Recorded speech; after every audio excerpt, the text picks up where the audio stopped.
Êxodo capítulo 20, versículos de 1 a 3. Então falou Deus todas estas palavras: Eu sou o Senhor teu Deus, que te tirei da terra do Egito e da casa da servidão. Não terás outros deuses diante de mim. Nós começamos a falar, irmãos, a respeito da importância da lei e dos mandamentos de Deus. Os 10 mandamentos não são palavras esquecidas no tempo, estão ali velhas, como às vezes nós chamamos o Velho Testamento, mas são palavras importantíssimas para nós hoje. Tanto que Jesus, no Sermão do Monte, ele recobra a cada um deles, ou vários deles, a mensagem principal dos mandamentos. Nós vamos então estudar alguns domingos sobre os 10 mandamentos. Hoje, o primeiro mandamento que diz: não terás outros deuses além de mim, ou diante de mim. A pergunta que nós deixamos na última vez foi: não deveríamos também medir esforços em busca de Deus? Não deveríamos servir mais a Deus? Nós percebemos como o homem, às vezes, não por falta de condições, mas talvez por falta de desejos, incentivos, não tem buscado a Deus. Esse mesmo homem que faz tantas coisas e às vezes não busca a Deus. Quando nós olhamos para a Bíblia, nós vemos a grande vitória que nós temos em Jesus, e a própria palavra de Deus nos incentiva a fazer algo. 1 Coríntios 15, 57 e 58, parte desse versículo diz: sede então firmes, inabaláveis, sempre abundantes na obra do Senhor. Que repetição de incentivos, Seja firme, alguém firme, inabalável. A firmeza que se mantém mesmo diante das oposições, inabalável. E uma firmeza em abundância, sempre abundantes na obra do Senhor. E aí o texto diz: sabendo que no Senhor o vosso trabalho não é vão. Não é vão. Como nós dissemos, irmãos, os 10 mandamentos, eles nos ensinam muito sobre como devemos ser firmes, como ser abundantes na obra do Senhor, como fazer o que é a vontade de Deus. Mandamentos não são leis quaisquer para nos impedir de fazer o que nós queremos, mas os mandamentos são um caminho de Deus para que te vá bem, para que a nossa vida seja cada vez melhor, para que nós possamos andar de acordo com o melhor para nós. Não podemos ser ignorantes, achar que a lei foi feita para nos punir. Deus escreve a sua lei para nós, e ensina o caminho melhor para nós, porque Ele quer o nosso bem. Tudo que Deus ensina é para o nosso bem. Imagine a importância que Deus deu para nós, em nos dar esta revelação que é a palavra de Deus. Talvez muito esquecida, talvez trocada pela cultura que o mundo tem a oferecer, mas a palavra verdadeira. Hoje cedo na nossa classe de novos membros, nós estávamos lendo as bem-aventuranças, e eu fiz um comentário dizendo como Jesus interpreta diferente as coisas, e como às vezes a gente não percebe isso. Quando Jesus coloca o que é ser feliz, o que é ser bem-aventurado, Ele não coloca feliz é o que tem isso, é o que tem aquilo, é o que fez isso, é o que faz aquilo, mas Ele coloca que feliz é aquele que é, O ser, felicidade está no ser humilde, ter um coração puro, ser pacificador, ser misericordioso. E às vezes a gente acha que felicidade está em possuir alguma coisa. Essa semana falaram desse tal de Cristiano Ronaldo, né? Ganhar 1 milhão por quê que é por mês? Semana? Coitado, né? O que ele vai fazer com esse dinheiro? Será que isso é ser feliz? E quando a gente pensa, poxa, a Bíblia está dizendo que se eu for mais misericordioso, amar as pessoas, se eu for mais humilde, eu vou ser feliz. E a gente entende isso e busca isso. Deus está querendo punir a gente, podar a gente? Não, Deus quer o nosso bem. Tudo que Deus escreve, toda a revelação, né? Toda a Bíblia é para o nosso bem. E como então começam os 10 mandamentos? Os 10 mandamentos começa exatamente falando: não terás outro Deus diante de mim. Deus é o único Deus. Será que é um mandamento de querer alguém mal? Ele está dizendo aqui que Ele é quem cuida de nós, e nós somos propriedade só dEle. Não tenha outro. Você está já comigo. Você não precisa de outro Deus. Deus é Deus. A gente fica pensando, irmãos, quantas religiões existem no mundo? Eu fui tentar fazer uma pesquisa, é impossível descobrir. Em um lugar estava dizendo que existem bilhões de religiões, sendo que a população tem 6 bilhões, quase 7 bilhões de habitantes. A pessoa que defendia que tem bilhões de religiões é porque cada um faz o seu Deus. Cada um cria a sua própria religião.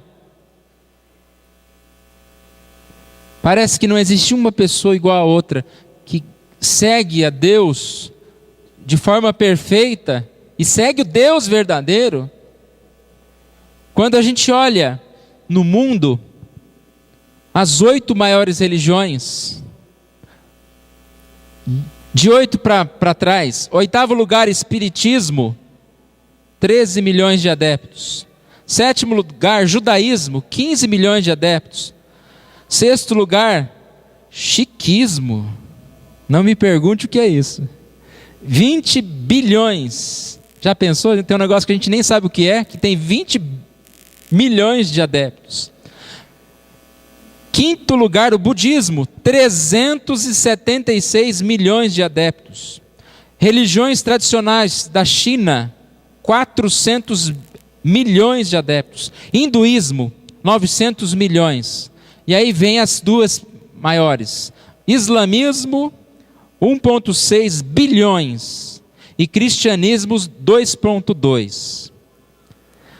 Se você considerar que dos 2,2 bilhões de cristãos, 50% são católicos. Então, se você dividisse, né, católicos e protestantes ou evangélicos, daria menos de 1 bilhão. Se a população é 6, 7, 1/6 da população. E desse bilhão, irmãos, está tudo aí. Todas essas igrejas que a gente vê por aí. Infelizmente, o homem tem criado deuses. Ele não vive sem Deus. Mas ele tem criado deuses. Lembra de Paulo, quando ele chega e vê altar a esse Deus, aquele Deus, aquele Deus. Tinha Deus para todo lado, não é? E aí tinha um altar para o Deus desconhecido. E ele usou aquilo, dizendo: esse Deus que vocês não conhecem é o Deus, Jesus é o verdadeiro Deus. Eu fico pensando, né? Quanto Deus realmente vê pessoas que são contrárias a esse mandamento. Não terás outros deuses ou outro Deus diante de mim. Infelizmente, são poucos que têm Deus como único Senhor. Esse mandamento não pode ser visto apenas de forma superior, assim, de forma por cima, né? Não pode ser visto superficialmente. Quando Deus diz, não terás outros deuses diante de mim, Ele está falando a respeito de adoração exclusiva. E o que é adoração? Adoração é dedicação. Adoração, você tem aquilo que você ama, aquilo que você coloca como primeiro lugar na sua vida. Tem uma frase aqui que diz que adorar a Deus está relacionado a nada fazer sem referência prévia a Ele, sem colocá-lo em primeiro lugar, em primeiro pensamento. Adoração está em colocar Deus na frente das nossas palavras, dos nossos pensamentos, dos nossos negócios, do nosso lazer, da nossa amizade, da nossa carreira, do uso do dinheiro, do tempo, dos talentos, do trabalho na nossa casa, em tudo. E aí a gente fica pensando, por isso que no início nós falamos quantas religiões existem, quantas pessoas adoram a tantos deuses, quantas vezes nós, infelizmente, estamos colocando alguma coisa no lugar de Deus. Mateus 6:21 deixa claro o que é adoração.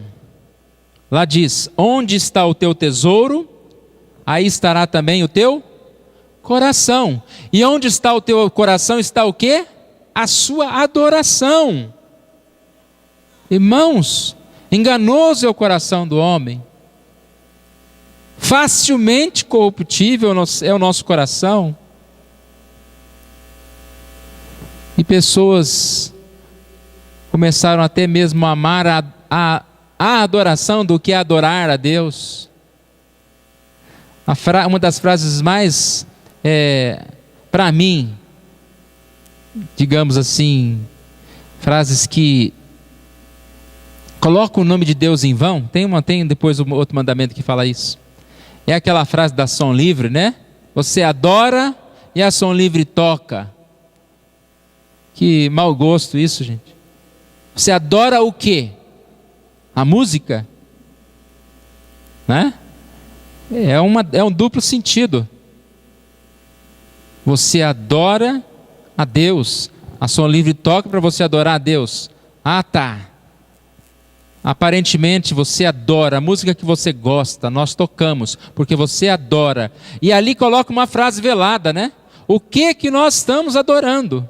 Qual é a nossa adoração? A minha banda preferida, ao meu pastor, a minha igreja do bairro, a minha igreja do centro. O que eu estou adorando? E aí, irmãos, pecamos sim, quando colocamos qualquer outra coisa no lugar de Deus. Quando o nosso descanso é mais importante do que a casa de Deus, do que a oração. Quando a nossa viagem, o nosso passeio é mais importante do que servir a Deus. Quando as facilidades que eu tenho na minha vida, eu começo a adorar a minha situação estável, ou a minha situação, seja ela como for, a minha casinha, as minhas coisas. Nós vivemos numa época de adoração chamada consumismo. Infelizmente, quantas vezes nós estamos dando o nosso coração, quase que a nossa alma, para poder consumir coisas, né? É um objeto de desejo e nós fazemos de tudo, trabalhamos muito, lutamos muito, juntamos o dinheiro, e tudo em função de alguma coisa. O mundo adora as melhores roupas, marcas, a cultura, e nós vivemos nesse mundo. Facilmente somos influenciados, precisamos tomar muito cuidado para adorar, como que diz o mandamento: não terás outro Deus diante de mim. Quando diz lá em Mateus, buscai o quê? Todas as coisas em primeiro lugar e depois o reino de Deus? Não, buscai primeiro o reino de Deus e a sua justiça. Não fique preocupado, nada faltará, as demais coisas serão acrescentadas. É isso que a palavra de Deus diz. Se nós estamos buscando em primeiro lugar as demais coisas, se sobrar tempo eu vou buscar a Deus, nós estamos errados. Buscar em primeiro lugar. Como que nós vamos adorar a Deus, irmãos?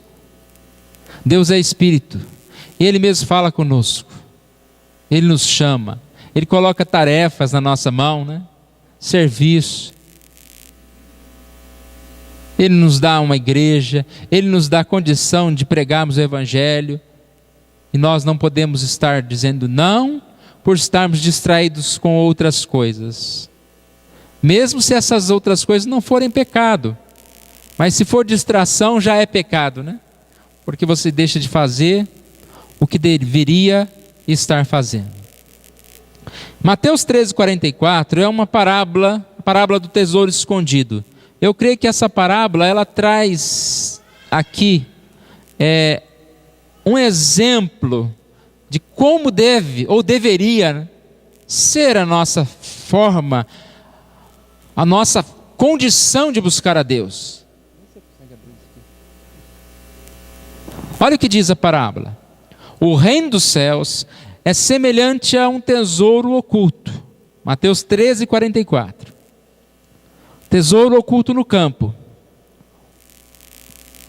o qual certo homem, tendo-o achado, escondeu, e transbordante de alegria vai, vende tudo o que tem e compra aquele campo. É interessante essa história. Ela está um pouco descontextualizada, porque hoje em dia você não vai encontrar muito tesouro em campo, né? Mas naquela época, as pessoas, elas faziam um certo galpão de esconderijo, e ali elas costumavam ter um pote, um baú muito grande, e guardavam tesouros. Como se fosse lá um lugar, colocava lá, por exemplo, ouro. Pois tampava, colocava terra em cima, disfarçava, ninguém sabia aonde estava aquele tesouro. Como se fosse um cofre. Então as propriedades tinham o seu cofre. O que acontecia algumas vezes é que tanto ninguém sabia que aquelas pessoas às vezes morriam e não contava nem para a família. Todo mundo achava que tinha algum tesouro em algum lugar, mas às vezes, não, esse povo não tinha nada não, eles eram tão humildes, não tinha nada não. E vendiam aquela propriedade com tesouro escondido. Não se conta como, mas esse ser que devia estar querendo comprar ou está passando por ali, descobriu, achou o tesouro, esbarrou, achou. O que ele fez? Contou para todo mundo? Escondeu de volta, ficou quietinho e foi embora. E aí ele começou a vender tudo que ele tinha, porque tinha que pagar o preço da propriedade. Mas ele estava interessado com a propriedade? Ele estava mais interessado com o tesouro escondido, que tinha um valor muito alto. Achando, escondeu. Vendeu tudo mesmo que tinha e compra aquele campo. Interessante isso, né? Se a gente aplicar esse texto, tendo achado, como que ele conseguiu encontrar? Não tem uma indicação aqui, mas provavelmente é como se ele, sem procurar, ele esbarrou naquilo. Ou ele encontrou algo que ninguém tinha achado. Mas que podemos dizer, Deus mostrou para ele, Deus revelou para ele. O reino dos céus é semelhante a isso. O tesouro existe, não existe, irmãos? Ele está escondido. Para muitos, muitos está escondido. Porque para muitos, estar numa igreja uma hora dessa, perder tempo. Seguir a Deus, negócio de Jesus, de oração, está escondido. A sabedoria não enxerga Deus. E a gente fica até constrangido. Às vezes algumas pessoas que não têm Jesus vêm falar conosco, né? Olhando para a gente como se a gente fosse um coitado, né? Um pobre coitado. E pastor ainda, né? Um dia a pessoa chegou, mas por que mesmo que você foi ser pastor, né? Como você vai explicar para o ímpio que você é pastor? O máximo que pode estar passando na cabeça dele é que eu queria ganhar dinheiro, né? Como se fosse grande coisa, né? Não tem como explicar. Eu vou falar para ele, porque eu encontrei um grande tesouro. Aí ele fala, eu sabia, né? Não, não é dinheiro não. O grande tesouro é Jesus, a verdade. E eu não tenho mais o que fazer senão seguir Jesus, falar de Jesus para os outros. Por que você considera Jesus como um tesouro? Porque foi revelado a você. É interessante que o tesouro está escondido, que às vezes a pessoa pode estar dentro da igreja e não achar, né? Aquele tesouro estava lá na fazenda, muitas pessoas andavam por ali e ninguém via, não enxergavam. E esse indivíduo de repente viu. Às vezes você já está aqui dentro, não enxergou ainda, mas meu desejo é que você esteja sentindo, esbarrando, enxergando Jesus, Deus. Porque o tesouro não são os nossos talentos, não é uma pregação mais inteligente do que outra, não é o tamanho da igreja, a quantidade de pessoas. O tesouro é o Espírito Santo no nosso coração, é Deus falando conosco. Agora o que chama a atenção é que depois que ele achou aquele tesouro, qual foi o valor que ele deu para as demais coisas que ele tinha? Valor nenhum. O único valor que tinha é que ele podia vender para arrumar um dinheirinho lá para comprar o outro. A comparação aqui não é que a gente tem que vender tudo para entregar para Jesus não, viu? Não é isso não. A comparação aqui é exatamente essa, de que quando você encontra Deus, você pode ter outras coisas, mas o seu maior tesouro é Jesus. As outras coisas você deixa em segundo plano. Adore a Deus. As outras coisas não são para ser adoradas. Não são para consumir o meu maior desejo, a minha vida toda. E sim, Jesus. E aqui, irmãos, que entra a nossa questão de hoje. O quanto nós estamos olhando para as demais coisas como coisas tão sem importância, que se a gente perdesse, ou vendesse, ou não tivesse mais, não teria importância. Porque o que eu queria, o que mais eu precisava, eu encontrei, que é o grande tesouro. Por isso eu digo que adorar a Deus, então, é tê-lo como grande tesouro, como a pérola de grande valor, alguém que nós devemos buscar. Mateus 6 também diz que nós não devemos viver inquietos como o que comeremos, o que beberemos, com o que nos vestiremos, pois os gentios é que procuram essas coisas. O nosso coração não pode ficar inquieto com as coisas desse mundo, com as coisas que nos faltam. Não que nós estamos mortos, que quando nós perdemos dinheiro nós ficamos alegres, não. Mas isso não pode tirar a paz do nosso coração, não pode levar-nos a uma tristeza tão profunda, né? Quando perdemos certas coisas, nós ficamos preocupados por algum momentinho, mas a Bíblia diz que não se atemoriza das más notícias, porque aí você se firma no Senhor. E você lembra que a sua bem-aventurança, a sua felicidade não está no ter, mas sim no que você pode ser. E você é de Jesus. E aí diz o texto, os gentios é que preocupam com essas coisas. Quem não conhece a Deus é que tem outros deuses. Mas nós não.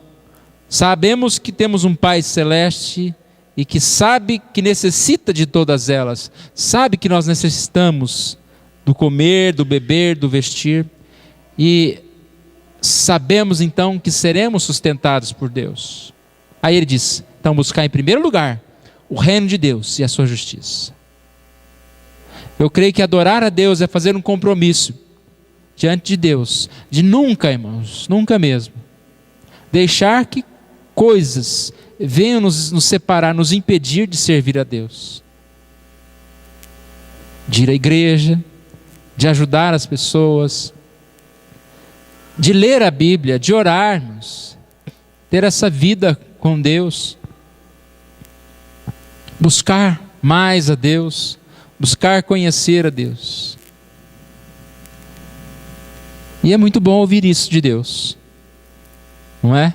Quando Ele chega e fala para você, adore só a mim, tenha só a mim como seu Pai, como seu cuidador. Não tenha nada mais importante na sua vida do que a mim. É isso que Deus fala conosco, que o mais importante da sua vida seja Deus, seja conhecer a Deus, seja servir a Deus. A palavra de Deus nos ensina que nós devemos compreender isso. Deuteronômio capítulo 6, versículo 4 a 5 diz, eu sou o único Senhor. Nós vamos concluir lendo este texto. Deuteronômio 6, 4 a 5. Ouve, Israel, ouça meu povo, o Senhor nosso Deus é o único Senhor. Amarás, pois, o Senhor teu Deus de todo o teu coração, de toda a tua alma e de toda a tua força. Eu sou o único Senhor. Nós vamos nos colocar em pé agora. Vamos orar. Vamos pedir que Deus esteja abençoando essa palavra no nosso coração. Que o primeiro mandamento seja real na nossa vida. Adore a Deus. Obrigado, Senhor Deus, por tão grande amor. Cuidado especial, Pai. Pois o Senhor um dia revelou-se a nós, através da Tua palavra, através do Teu Espírito. E que conhecendo o Senhor, ó Pai, possamos ter a cada dia mais aumentada em nós fome e sede de justiça, fome de Te buscar e de reconhecer, ó Deus, o Senhor como primeiro lugar nas nossas vidas. Ó Pai amado, confessamos a Ti que em meio a tantas situações desse mundo, muitas vezes, ó Pai, colocamos outras coisas em primeiro lugar. Tenha misericórdia de nós, ó Pai, e nos ensine mais e mais a amar ao Senhor e a andar nos Teus caminhos. O Senhor esteja com cada um aqui, ó Deus, pois sabemos que essa palavra, ela fala, ó Pai, aos nossos corações, porque é a verdade do Senhor. Ela não fica vazia, ó Pai, nos nossos corações. E que o Senhor Deus fale individualmente, com cada um aqui, ó Deus. Se alguém aqui tem colocado outro Deus no lugar do Senhor, ó Deus. Ó Deus, que o Senhor Deus venha a mudar este coração. Muda, ó Pai, o nosso coração. Restaura, ó Pai, o nosso coração. Aumenta-nos, ó Pai, a fé, esta vida na Tua presença. É isso que pedimos, oramos em nome de Jesus. Amém.